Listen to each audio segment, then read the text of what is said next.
ஓம் சாந்தி. அவ்யக்த Murali November 15, 2003. 15 November 2003 அவ்யக்த முரளி. பிராமணன் என்றாலே தூய்மையான ஆத்மா.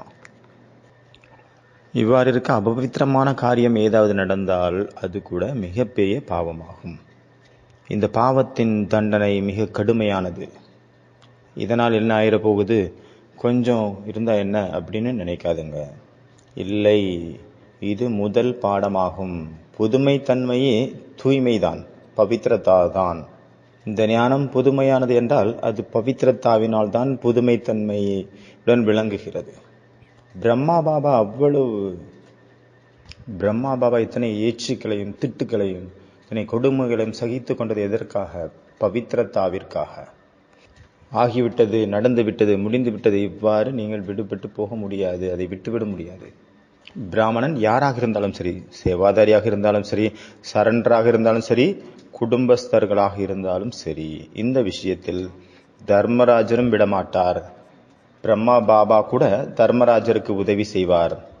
அதனால் குமாரிகள் எங்கிருந்தாலும் சரி, மதுபனில் இருந்தாலும் சரி, சென்ட்ரலில் இருந்தாலும் சரி, நீங்கள் மதுவனில் இருந்தாலும் சரி, சென்ட்ரலில் இருந்தாலும் சரி, இதனுடைய காயம், எண்ணத்தால் ஏற்பட்ட இந்த காயம் கூட அது மிக பெரிய காயமாகும். பாடல் பாடுறீங்க தானே? என்ன பாட்டு பாடுறீங்க? தூய்மையான மனம் இருக்கணும், தூய்மையான உடல் இருக்கணும், உடல் புனிதமாகட்டும், மனம் புனிதமாகட்டும் ஒரு பாட்டு இருக்குல்ல தமிழ்ல, அந்த பாட்டு பாடுறீங்க தானே? உங்களுடைய பாடல் இருக்கின்றதல்வா? அப்பொழுது அப்படியானால் மனம் தூய்மையானால் வாழ்க்கையும் பவித்திரமாக இருக்கும். இதுல நீங்க லேசாக மாறிடாதுங்க, அது ஈஸியா எடுத்துக்காதுங்க. இந்த விஷயத்த கொஞ்சம் செஞ்சா என்ன ஆகிறோம்? அது கொஞ்சம் அல்ல, அது நிறைய. கொஞ்சம் அல்ல, அது நிறைய பண்ணதுக்கு சமமாகுது. பாப் தாதா அபிஷியலாக இஷாரா கொடுக்கின்றார். இந்த தவறிலிருந்து தப்பிக்க முடியாது. இதனுடைய கணக்கை மிகவும் நன்றாக வாங்கிவிடுவோம், அது யாராக இருந்தாலும் சரி.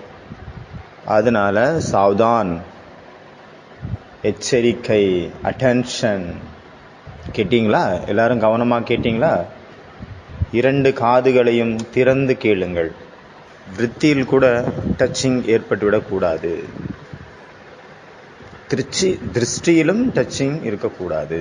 எண்ணத்திலே வரக்கூடாது. அப்படின்னா திருஷ்டி விருத்திங்கிறது எப்படி வர முடியும்? அதுல காலமானது சம்பூர்ண தன்மையை நோக்கி சென்று கொண்டிருக்கிறது. அது இன்னும் பக்கத்துல தான் இருக்குது, பக்கத்துல வந்துட்டு இருக்குது. சம்பூர்ண தன்மை அப்படிங்கிற காலம், அதாவது முற்றிலுமாக பவித்திரமானவர்களாக ஆவதற்கான நேரம் வந்து கொண்டிருக்கின்றது. கிட்ட இருக்கு, பக்கத்துல இருக்கு. அதனால இந்த ஒரு சின்ன விஷயம், ஒரு வெள்ளை பேப்பர்ல ஒரு கருப்பு புள்ளி வச்சா எப்படி இருக்குமோ அதுக்கு சமமானது. பிராமணன் என்றாலே பவித்திரமானவர்கள். பவித்திரம், தூய்மை, சம்பூர்ண பவித்திரம், சம்பூர்ண தூய்மையாகும். நடந்து விட்டது, அதெல்லாம் இருக்கும். சாரி சொல்லிடலாம், மன்னிப்பு கேட்டுடலாம். பாவம் செய்யறது, மன்னிப்பு கேட்கறது, பச்சாதாபம் பண்றது, இந்த 3ஐயும் பிராமண ஜீவனுடைய, பிராமண வாழ்க்கையினுடைய நியமமாக ஆக்கிவிடாதீர்கள். பாவம் செய்வது, மன்னிப்பு கேட்பது, பச்சாதாபம் செய்வது, இதை பிராமண வாழ்க்கையினுடைய இயற்கையான நியமமாக ஆக்கிவிடாதீர்கள். தர்மராஜரும் விடமாட்டார். பிராமணன் என்றாலே தூய்மை. தென்னிந்தியாவில் ஒரு பெண் இருந்தாங்க, ரொம்ப வருஷத்துக்கு முன்னாடி, 3வது கிறிஸ்து பிறப்பதுக்கு முன்னாடி 3ஆ இல்லை பின்னாடி 3ஆன்னு தெரியல.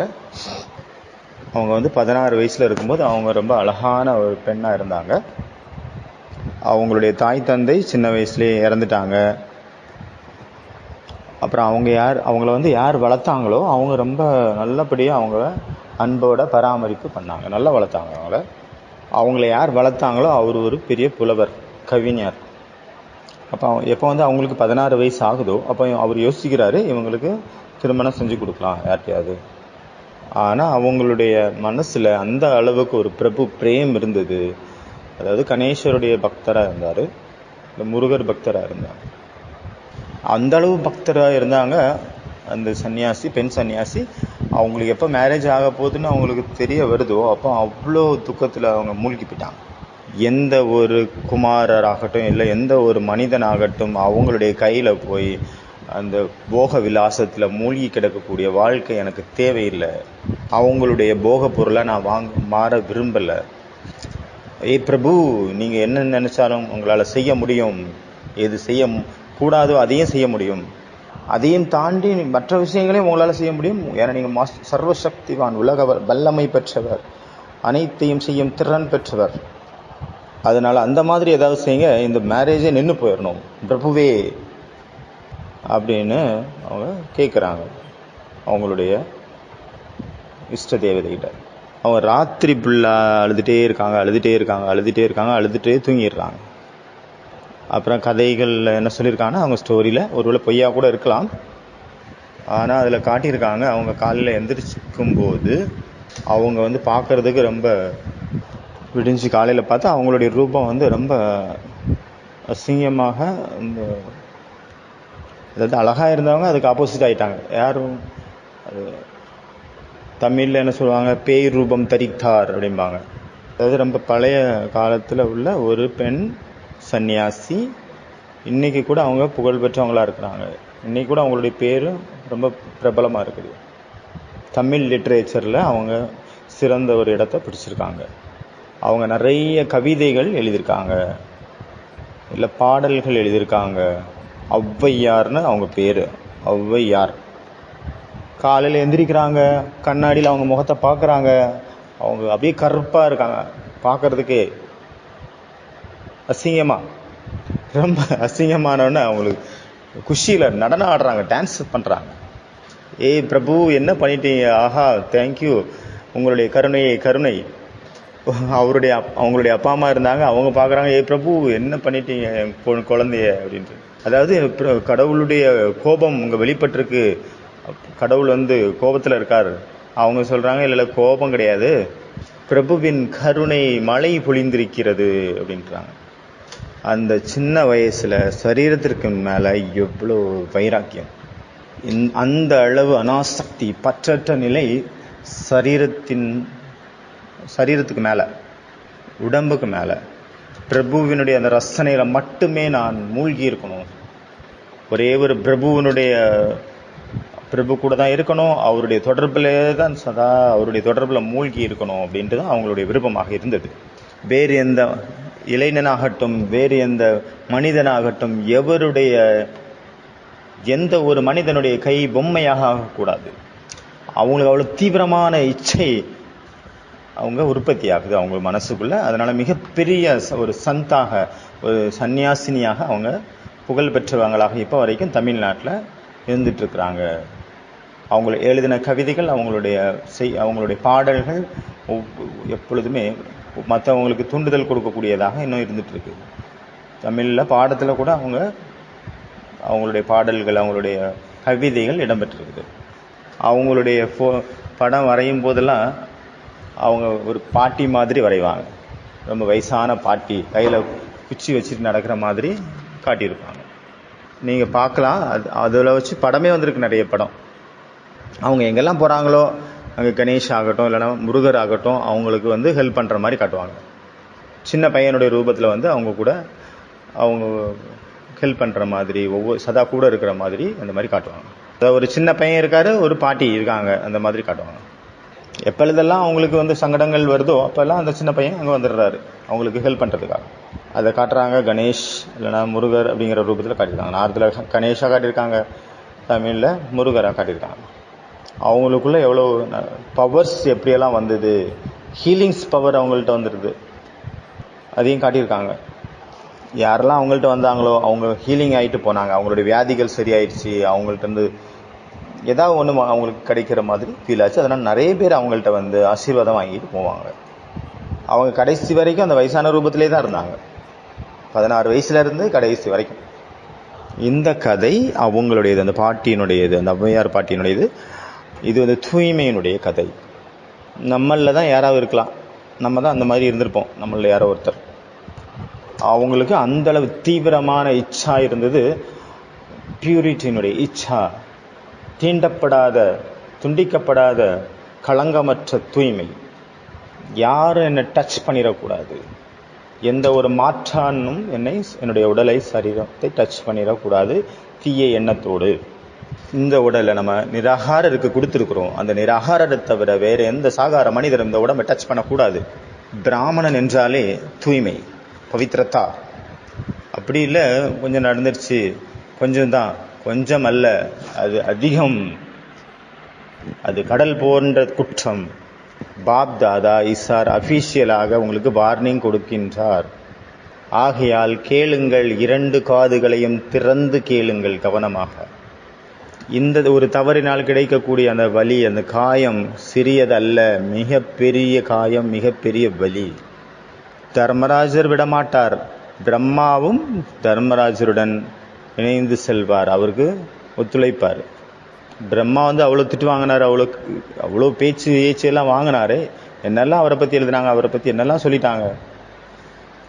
அந்த இடத்துல நம்ம இருந்திருந்தா 1000 தடவை சூசைட் பண்ணியிருப்போம். அந்த அளவு அவமானப்படுத்தினாங்க, என்னெல்லாம் பண்ணியிருப்பாங்க. ஆனால் எதுக்காக? இந்த தூய்மைக்காக. அதனால தூய்மையினுடைய பவித்ரதாவினுடைய ஆதார ஸ்தம்பம் பிரம்மச்சரியம். பவித்ரதா என்ற பில்டிங்கினுடைய ஃபவுண்டேஷன் என்னது? பிரம்மச்சரியம். பிரம்மச்சரியத்தை நீங்கள் அதில் தூக்கிட்டீங்க அப்படின்னா அந்த பில்டிங், தூய்மை அப்படிங்கிற பில்டிங் கீழே விழுந்துடும். இந்த பிரம்மச்சரியத்தினுடைய 8 சித்தாந்தங்களை நம்ம இன்னைக்கு பார்க்கலாம். நம்ம என்ன பண்ணலாம்? அதன் மூலமாக இந்த தூய்மை அப்படிங்கிறது, பிரம்மச்சரியம் அப்படிங்கிறது நம்மளுடைய நேச்சராக மாறக்கூடியதற்கு நம்ம என்ன பண்ணணும் அப்படிங்கிறது இன்னைக்கு பார்க்கலாம். இன்னைக்கு இன்னைக்கு சாகார முரளியில் பாபா சொன்னார் இல்லையா, ஞானம், யோகம், தாரணை, சேவை, இதில் எல்லாத்துலேயும் நீங்கள் யார் நம்பர் 1 இருக்கீங்களா, நம்பர் 4 இருக்கீங்களா?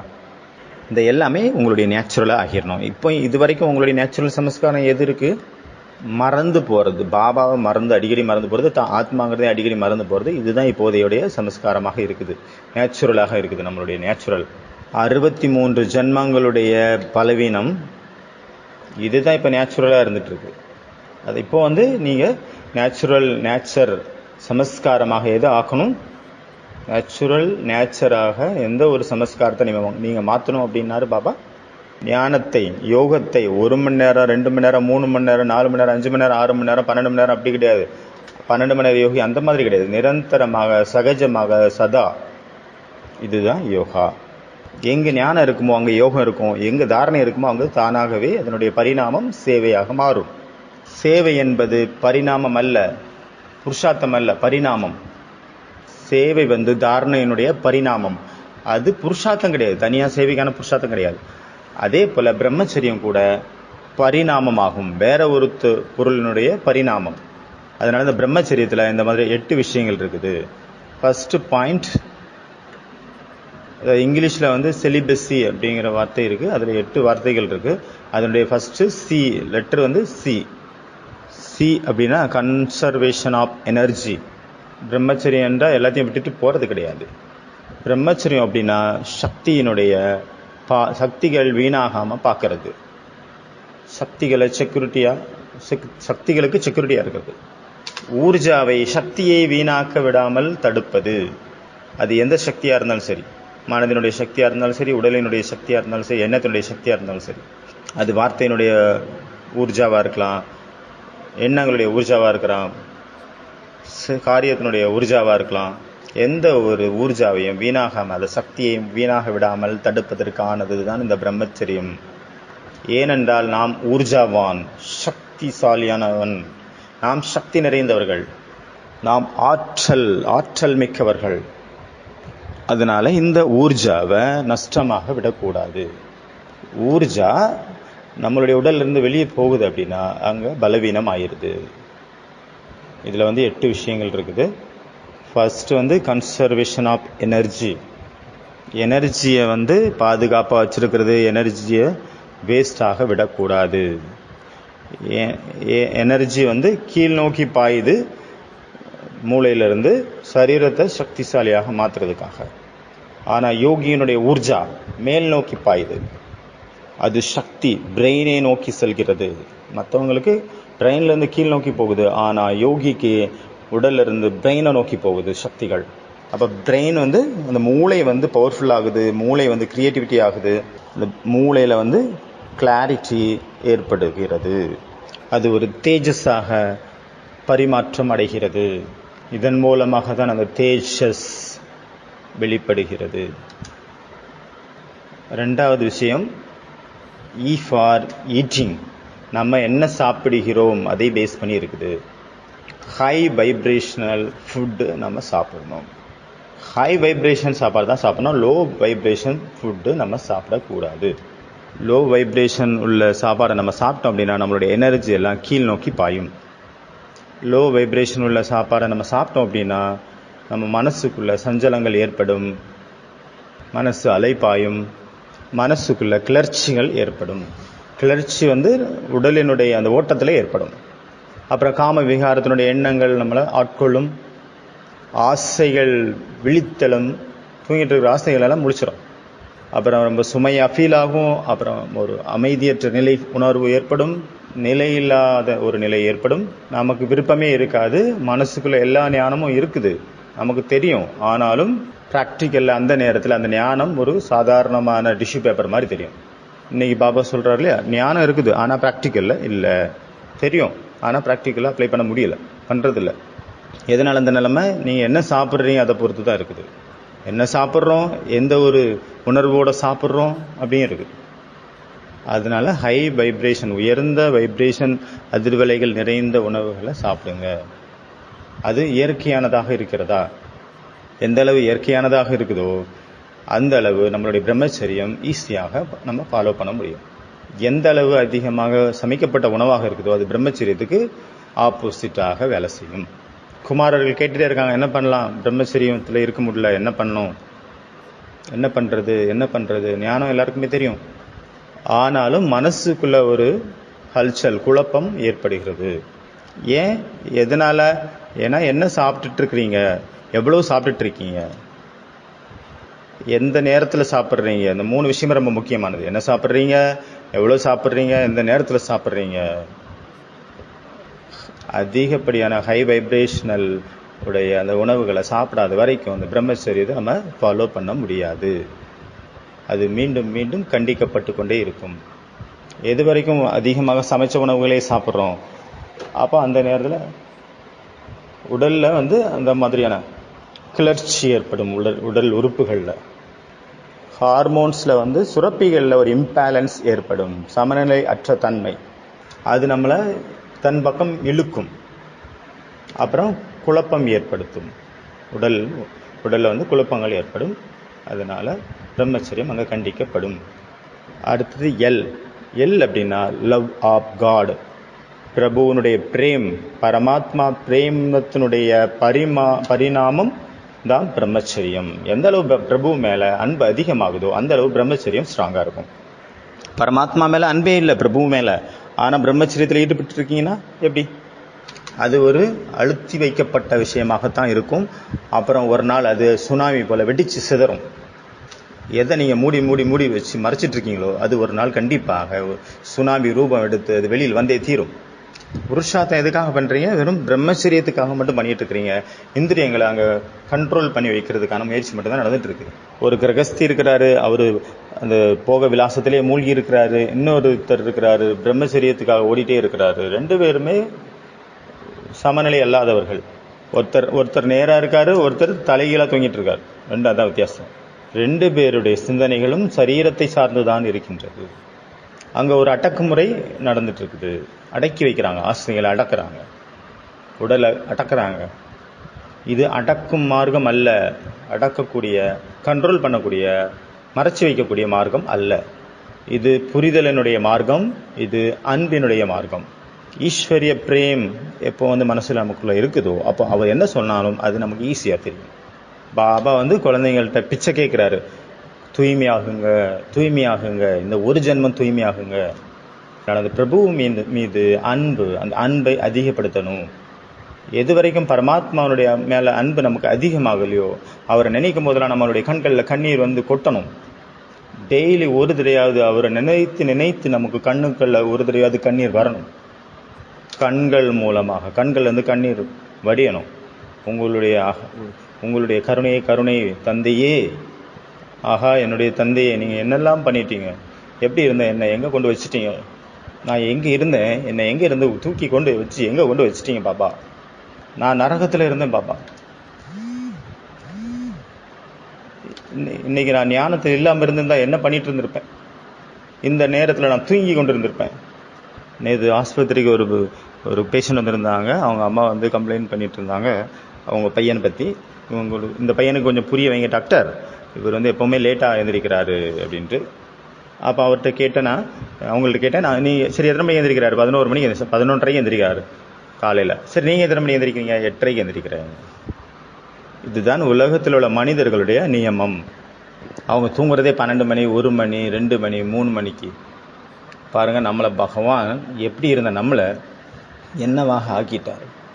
நம்ம எங்கே கிடந்தோம், அந்த நரகத்தில் குப்பை தொட்டியில் கிடந்துட்டு இருந்தோம். சாக்கடையில் போய் அந்த அளவு மூழ்கிட்டோம்.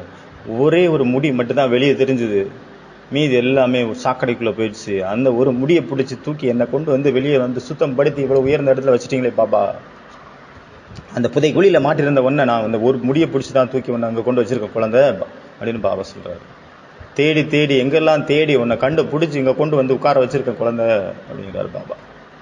பாபா உங்களுடைய உபகாரம், நீங்கள் தான் பாபா. நான் சக்தியற்றவன், என்ன இந்த நிலைமைக்கு வச்சிருக்கீங்கன்னா அது நீங்கள் தான் பாபா. 24 மணி நேரத்தில் ஒரு தடவையாது பாரு நினைத்து என்ன பண்ணணும், கண்ணீர் நமக்குள்ளே வரணும். அதை கட்டாயப்படுத்தி வர வைக்கிறது கிடையாது, தானாகவே கண்ணீர் வரணும் ஆட்டோமேட்டிக்காக. இதுக்கு வந்து ஏகாந்தம் ரொம்ப முக்கியம், மௌனம் ரொம்ப முக்கியம். யோசிச்சு பாருங்க, நான் எங்கே இருந்தேன், எங்கே வந்து சேர்ந்துட்டேன். எவ்வளோ நல்ல ஒரு நிர்ணயம் என்னுடைய வாழ்க்கையில மிக சிறந்த ஒரு நிர்ணயம் அப்படின்னா இந்த பிரம்மச்சரிய வாழ்க்கை தான். உலகத்தையே விட்டுட்டு நான் பாபா கிட்ட வந்து பாபாவை கதி அப்படின்னு ஆயிட்டேன். எவ்வளோ நல்ல ஒரு டிசிஷன். உலகத்தை விட்டுட்டு நான் இந்த மதுபனில் வந்து சேர்ந்துட்டேன். மதுபன்லேயே நான் என்னுடைய வாழ்க்கையை அர்ப்பணம் செய்து விட்டு என்னோட சென்டர்லேயே அர்ப்பணம் பண்ணிட்டேன். வாழ்க்கையை பாபாவுக்காக கொடுத்துட்டேன். அதுக்காக உங்களை நீங்களே சபாஸ் கொடுத்துக்கோங்க. அந்த ஒரு சீனுக்காக, அந்த ஒரு நேரத்திற்காக, அந்த ஒரு டிசிஷனுக்காக, அந்த எண்ணத்திற்காக. நமக்கு உலகம் வேண்டாம், நம்ம பரமாத்மாவனுடைய வாசலே போதும், நரகத்தினுடைய வாசல் வேண்டாம். அந்த விகாரங்களை விட்டுவிட்டு நிர்விகாரி வாழ்க்கை வாழ்வதற்கான ஒரு இந்த இடத்துக்கு நம்ம வந்துட்டோம். அந்த செகண்ட், அந்த மூமெண்ட், அந்த எண்ணம் அது எங்கிருந்து வந்தது? அந்த ஒரு மனிதனுக்கு நம்ம தேங்க்ஸ் சொல்லணும், நம்மளை இந்த மாதிரி ஒரு டிசிஷன் எடுக்க வைக்கிறதுக்கு, நம்மளை நிர்பந்தப்படுத்தினதற்காக. அந்த மனசை என்னை கொடுமைப்படுத்தலாம், நான் அந்த மாதிரி பண்ணியிருக்க மாட்டேன். அந்த மாதிரி ஒரு சூழ்நிலை, விபரீதமான சூழ்நிலை இருந்தது. ரொம்ப நன்றி அந்த சூழ்நிலைக்கு. முழு உலகமே எனக்கு எதிரியா நின்றுது என் முன்னாடி, நான் ஒருத்தன் தனியாக நின்றுட்டு இருந்தேன். ரொம்ப நல்ல விஷயமா போச்சு. எவ்வளோ ஒரு சிறந்த நேரம், அந்த நேரம் நல்லதாக போச்சு. என்னை வீட்டை விட்டு துரத்தி விட்டாங்க. இல்லைன்னா அந்த வீட்டை விட்டு துரத்தி விட்ட என்னுடைய வீட்டில் உள்ள எல்லாருக்கும் நன்றி. அவங்க என் மீது எவ்வளோ கருணை மலையை பொழிஞ்சிட்டாங்க. கருணை கடலுக்குள்ள என்னை முக்கி எடுத்துட்டாங்க. என்னுடைய அந்த கணவர் இல்லை என்னுடைய அந்த மனைவி எவ்வளோ அடித்து துன்புறுத்தினதுனால நான் இந்த அளவு உயர்ந்த நிலை அடைய காரணமாக இருந்திருக்காரு. அந்த ஒரு மனிதருக்கு, அந்த ஒரு மனைவிக்கு நன்றி. அதன் காரணத்தினால்தான் நான் பிரம்மச்சரியத்தில் திடமானவனாக மாறிட்டேன். நான் இந்த இடத்துல இப்போ நின்றுட்டு இருக்கிறேன். Love of God. இந்த லவ் வந்து அதிகமாயிட்டே போகணும். பாபா மேலே அன்பு அப்படின்னா அவருடைய வானிலை மேலே அன்பு, அவருடைய முரளி மேலே அன்பு, அவருடைய ஒவ்வொரு மகா வாக்கியத்தின் மேலே அன்பு, அவருடைய ஒவ்வொரு வார்த்தைகள் மேலே அன்பு. அது எத்தனை தடவை படிக்கணும் அந்த வாணியை? 2 தடவை, 10 தடவை, எது வரைக்கும் ஒவ்வொரு பாயிண்ட் ஃபிங்கர் டிப்ஸில் இல்லையோ அது வரைக்கும் படிக்கணும். நம்மளுடைய பிரைட் க்ரூம், நம்மளுடைய மணவாளன் வந்திருக்கிறார். நம்மளுடைய மணவாளன் வந்திருக்கிறார். நமக்காக கடிதங்களை அனுப்பியிருக்கிறார். அதில் என்ன எழுதியிருக்கு அந்த முரளியில்? இதை படிப்பதல்ல, அதை குடிப்பதாகும். அந்த ஞான அமிர்தத்தை, அந்த அன்பை, பரமாத்மா என்னுடைய மணவாளனுடைய, என்னுடைய காதலனுடைய அன்பை குடித்து விட வேண்டும். ராமரசம் இதில் இருக்கிறது. ராமரசத்தை என்ன பண்ணணும்? குடிச்சிடணும். நம்மளுடைய ஒவ்வொரு ரோமமும், ஒவ்வொரு நாடியும், நரம்பும் எது வரைக்கும் சுத்தமாக ஆகலையோ அது வரைக்கும் குடிக்கணும். நம்மளுடைய தமனிகளில் பிரம்மச்சரியத்தினுடைய ரத்தம் தான் ஓடணும். நம்மளுடைய தமனிகளில் ரத்தம் எப்படி ஓடுதோ அதே போல் தூய்மையினுடைய விஷயமும் அதில் ஓடணும். பிரம்மச்சரியத்தினுடைய ரத்தம். பிரம்மச்சரியம் என்பது நெருப்புக்கு சமமானது. அப்புறம் 4வது இந்திரிய ஜீத். இது இந்திரியங்களுடைய டெண்டன்சி ஓடி போகிறதுக்கு, வெளியில் போகிறதுக்கான இந்திரியங்களுடைய ஒரு சிஸ்டம், அவ்வளோதான். ரூபத்தை பார்க்கறதுக்கு ஆசைப்படுது, அதனுடைய கலரை பார்க்கறதுக்கு ஆசைப்படுது, அதோட டேஸ்ட் பண்றதுக்கு ஆசைப்படுது, அழுக்கு நல்ல நல்ல வார்த்தைகளை அது கேட்கறதுக்கு ஆசைப்படுது. இந்திரியங்களுடைய கண்ட்ரோல் பண்றதுக்காக ஒரே ஒரு பவர்ஃபுல்லான ஒரு டெக்னிக் என்ன அப்படின்னா பாடி ஸ்கேனிங் தான் அதனுடைய மிக பவர்ஃபுல்லான ஒரு டெக்னிக். மேல இருந்து கீழே, கீழே இருந்து மேலே உங்களுடைய பாடியை ஸ்கேன் பண்ணி பாருங்க. 1 மணி நேரம் உட்கார்ந்துருங்க போய் மத்தியான நேரத்தில். என்னுடைய உடல்ல எந்த இடத்துல அந்த கிளர்ச்சி ஏற்படுது, உணர்ச்சி ஏற்படுது, இது சுகமா, இது சுகமா துக்கமா, இவ்வளவு அழுக்கு நிறைந்த ஒரு உணர்வுகள் நினைச்சு பார்த்தாலே வாமிட் வருது. உடம்பு ஃபுல்லா வியாதி, இங்க வலி இருக்கு, அங்க வலி இருக்கு, இங்க வியாதி, அங்க வியாதி, எவ்வளோ. சரி, இந்த இடத்துல சுகம் இருக்கா? அது சுகம் கிடையாது, அது கூட துக்கம் தான். உடல் முழுவதும் துக்கத்தின் ஒவ்வொரு அம்சமாக நிறைஞ்சு இருக்கு. அதனால சுகம் கிடைக்குது அப்படின்னா அது கூட துக்கம் தான். எந்த ஒரு சுகத்தினுடைய இதாக இருக்கட்டும். காம விகாரங்கிறது என்னது? காம விகாரங்கிறது உடல் உணர்ச்சி தானே. அந்த உணர்வுகளுடைய கவர்ச்சி தான், அந்த மனிதருடைய கவர்ச்சி கிடையாது அந்த இடத்துல. ஆண் அப்படி அல்லது பெண் அந்த கவர்ச்சி அங்க இல்லை அந்த இடத்துல. அந்த ஏற்படக்கூடிய உடலில் ஏற்படக்கூடிய அந்த உணர்ச்சிகளுடைய ஆகர்ஷணம், கவர்ச்சி தான் அங்க வேலை செய்யுது. அங்க பெண்ணினுடைய கவர்ச்சி இல்லை, ஆணுடைய கவர்ச்சி இல்லை. அந்த ஆண் அல்லது பெண்ணின் மூலமாக என்ன ஒரு சுகம் கிடைக்கிறதோ அந்த சுகத்திற்கு தான் அடிமையாக இருக்குது. இல்லைன்னா உலகத்தில் எவ்வளோ ஜெயில் இருக்குது, எத்தனை கைதிகள் அங்கே இருக்காங்க, அவங்கள்ட்ட போயெல்லாம் கேளுங்க, இந்த காரியம் நீங்கள் ஏன் செஞ்சீங்க அப்படின்னு அவங்கள்ட்ட கேளுங்க. இப்போ நீ ரொம்ப நல்லா இருக்க, அந்த நேரத்தில் உனக்கு என்ன ஆச்சு? அவர் என்ன சொல்லுவார்? தெரியவே இல்லை, அந்த நேரத்தில் எனக்கு என்ன நடந்ததுனே தெரியல, அந்த நேரத்தில் ஒரு செகண்ட் அந்த மாதிரி எனக்கு ஃபீல் ஆச்சு. அந்த ஃபீலிங்ஸில் அந்த உணர்ச்சிக்கு அடிமையாகி அந்த நேரத்தில் தவறு பண்ணிட்டேன். அந்த ஒரு உணர்ச்சி கிடைக்கக்கூடிய ஒரு சுகம், அந்த ஒரு 10 செகண்ட், அந்த ஒரு சுகத்திற்காக இந்த ஒரு பெரிய தவறை பண்ணிட்டார். 10 செகண்டுக்காக 10 வருஷம் இப்போ ஜெயிலில் இருக்கார். 10 செகண்ட் சுகத்துக்காக 10 வருஷம் ஜெயில். அந்த சென்சேஷன், அதாவது அந்த உணர்ச்சிகளுடைய அனுபவம் அவ்வளோ தீவிரமாக இருக்குது அந்த நேரத்தில். அதனுடைய கவர்ச்சி அவ்வளோ ஆகர்ஷணம், கவர்ச்சி இழுக்குது. ஞானம், யோகம், தாரணை, சேவை எல்லாம் அந்த நேரத்தில் ஒரு டிஷ்யூ பேப்பராக ஒன்றும் இல்லாததாக தான் நமக்கு தெரியும். அதனால இந்திரியங்களை வென்றவர்களாக ஆகணும். இதுக்கு ஒரே ஒரு விதி, உட்காருங்க போய். முழு உடலுக்குள்ளே ஏற்படக்கூடிய அந்த உணர்ச்சிகளுடைய அதை பாருங்க, ஸ்கேன் பண்ணுங்க. ஒவ்வொரு பீஸாக பாருங்க, உடலினுடைய எல்லா பாகத்தையும்.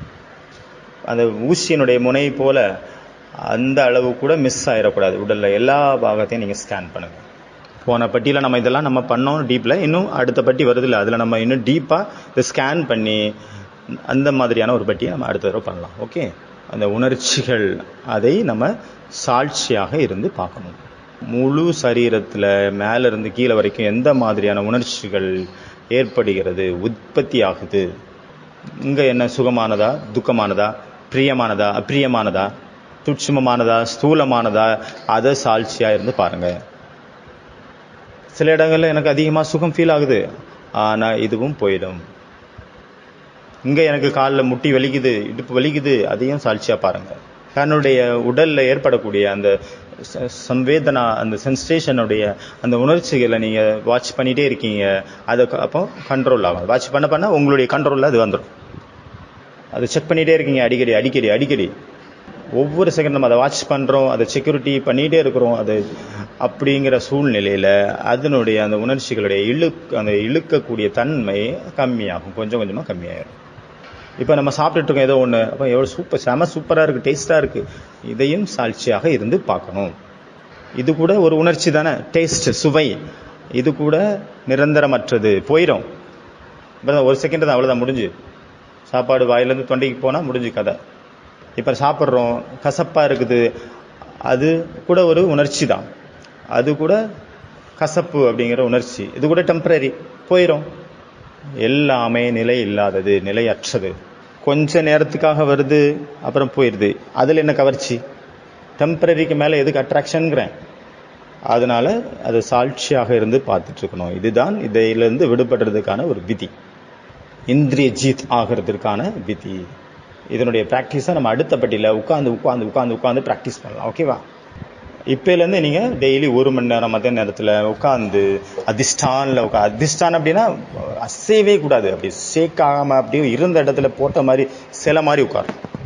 உங்களை விரல் கூட அசையக்கூடாது.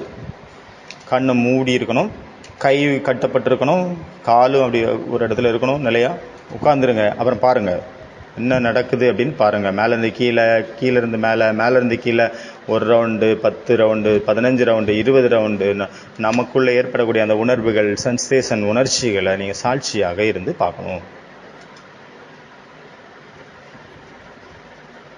எப்போ நம்ம சென்சேஷனை, நம்ம அந்த உணர்ச்சிகளை நம்ம வாட்ச் பண்ணுறோமோ அதன் மூலமாக கிடைக்கக்கூடிய சுகம், அதனுடைய சுகமாகட்டும் அதனுடைய துக்கமாகட்டும் அதுலேருந்து நம்ம சாட்சியாகும். அப்புறம் இந்திரியங்கள் தானாகவே நம்மளுடைய கண்ட்ரோலில் வந்துடும். அப்போ இந்திரிய ஜீத் ஆயிடலாம். இதுதான் ஐ. அடுத்தது பி அப்படின்னா பிஸி ஆயிருங்க. பிரம்மச்சரியம் ஏன் நம்மளால் ஃபாலோ பண்ண முடியல? ஏன்னா நமக்கு டைம் நிறைய இருக்குது. அதாவது டைம் நிறைய இருக்குது, அந்த நேரத்தில் நம்ம கையில் மொபைல் இருக்குது. மொபைல் மட்டும் இல்லை, யூடியூப் இருக்குது, அதுக்குள்ளே நெட் இருக்குது, சோசியல் மீடியா இருக்குது. அதுதான் பிளாக் ஹோல். பிளாக் ஹோல் நம்மளை உள்ளே இழுத்துருது. நம்மளுடைய ஆள் மனசை அது நம்ம இழுத்துருது. அது இப்போ தன் பக்கம் அந்த பிளாக் ஹோல் அப்படிங்கிற அந்த சோசியல் மீடியா. அந்த மொபைல் கூட நம்மளுடைய ஒரு குழந்தை மாதிரி ஆயிடுது, செல்ல குழந்தை. அதனால் அதுக்கு மேலே ரொம்ப மோகம் வந்துருச்சு. அதனால் பிஸி ஆயிருங்க. எதில்? ஞானம், யோகம், தாரணை, சேவையில். GYDS, ஞானம், யோகம், தாரண, சேவை. யார் GYDSல பிஸியாக இருக்காங்களோ அவங்க மாயா பக்கம் போக மாட்டாங்க. ஏன்னா அவங்களுக்கு டைமே இல்லை. காலையில் 2 மணிலேருந்து அந்த மாதிரி உங்களுடைய தினச்சரியத்தை உருவாக்குங்க. ராத்திரி 10 மணி வரைக்கும் டைமே, அதாவது உங்களுக்கு அந்த ஃபோனை நோண்டுறதுக்கான டைமே இல்லை. ஒரு செகண்ட் கூட டைம் இல்லைங்க, ரொம்ப பிஸிங்க. இங்கிலீஷில் ஒரு book, life of Swami Vivekananda. சுவாமி விவேகானந்தருடைய லைஃப்பை பற்றிய ஒரு புக்கு, வண்டரிங் இன் ஹிமாலயா அப்படின்னு ஒரு சாப்டர் இருக்குது. அதில் எழுதப்பட்டிருக்குது. சுவாமி அகாண்டானந்தும் சுவாமி விவேகானந்தரும் அமெரிக்கா போகிறதுக்கு முன்னாடி அவருடைய குரு ஸ்ரீ ராமகிருஷ்ண பரமஹம்சனுடைய மரணம் இப்போ தான் கொஞ்ச நாளைக்கு முன்னாடி நடந்திருக்கு. அதுக்கு பிறகு அவர் பாரதத்தை சுற்றி வர்றாரு. எல்லா பாரதத்தினுடைய முழு இடத்துக்கும் அவர் போகிறாரு. இமயமலைக்கு போகிறாரு. அப்படியே போயிட்டு இருக்கும்போது மீரட் அப்படிங்கிற ஒரு இடத்துக்கு போகிறாங்க. அந்த மீரட்டில் 2 அந்த குரு அந்த சிஷ்யர்கள் 2 பேரும், அதாவது விவேகானந்தரும் அகண்டானந்தரும் 2 பேரும் அங்கே ஸ்டே பண்ணுறாங்க.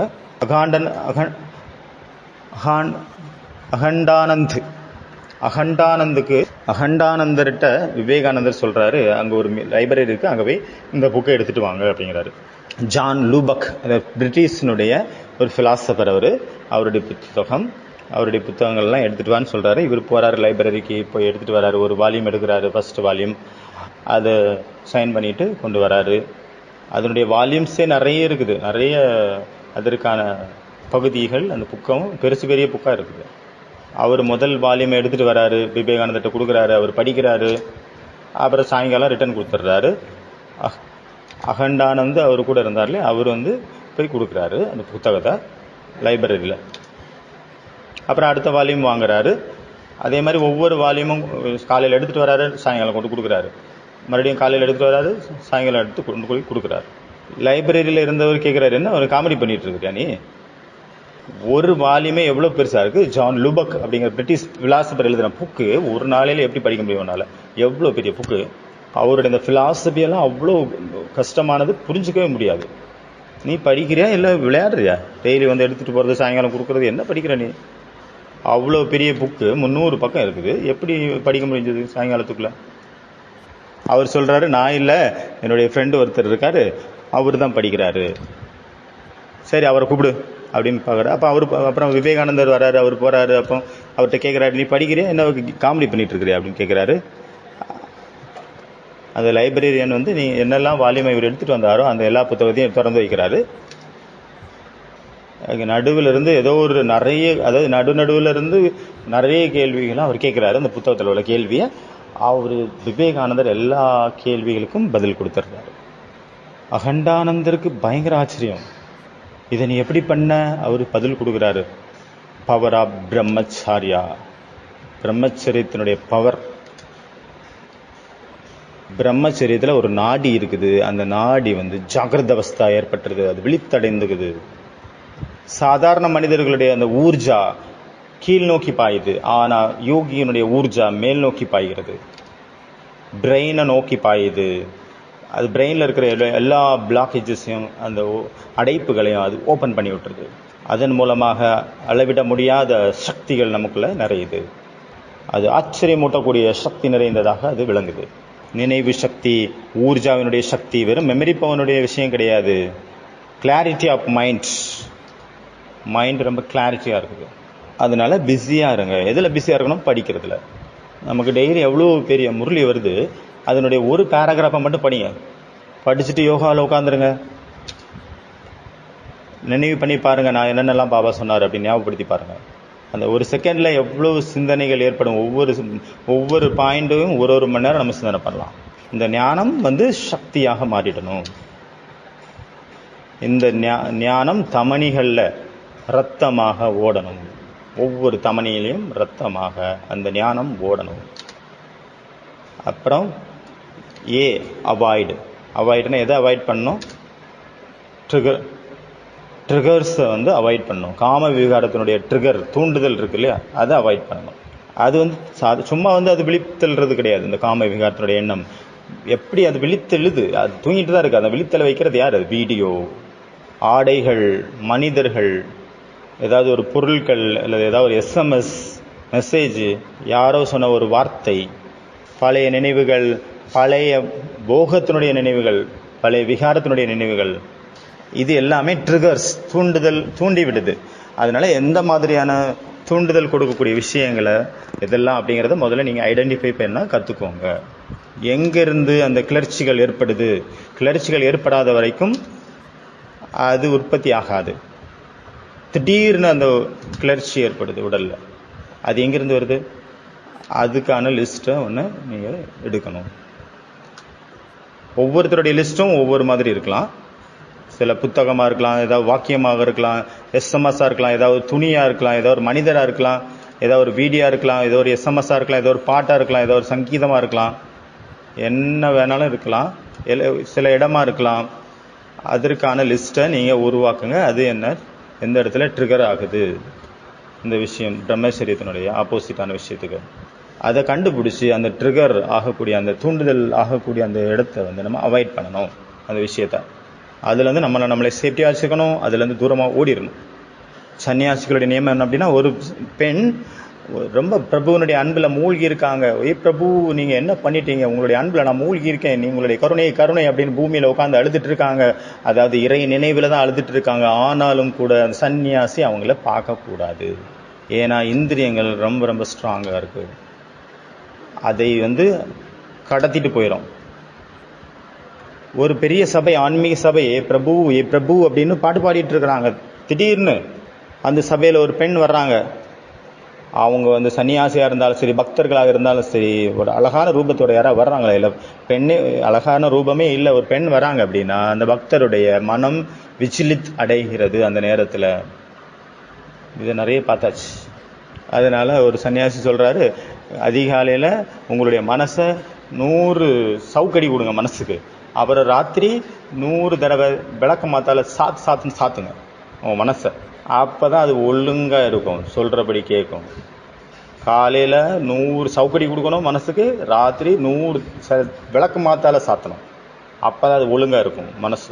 இல்லைன்னா அதனுடைய விருத்தி என்ன, அதனுடைய பழக்கம் என்ன? ஓடக்கூடிய பழக்கம், சரீரத்தை நோக்கி ஓடுறது பழக்கம் தான் அதுக்கு இருக்கு.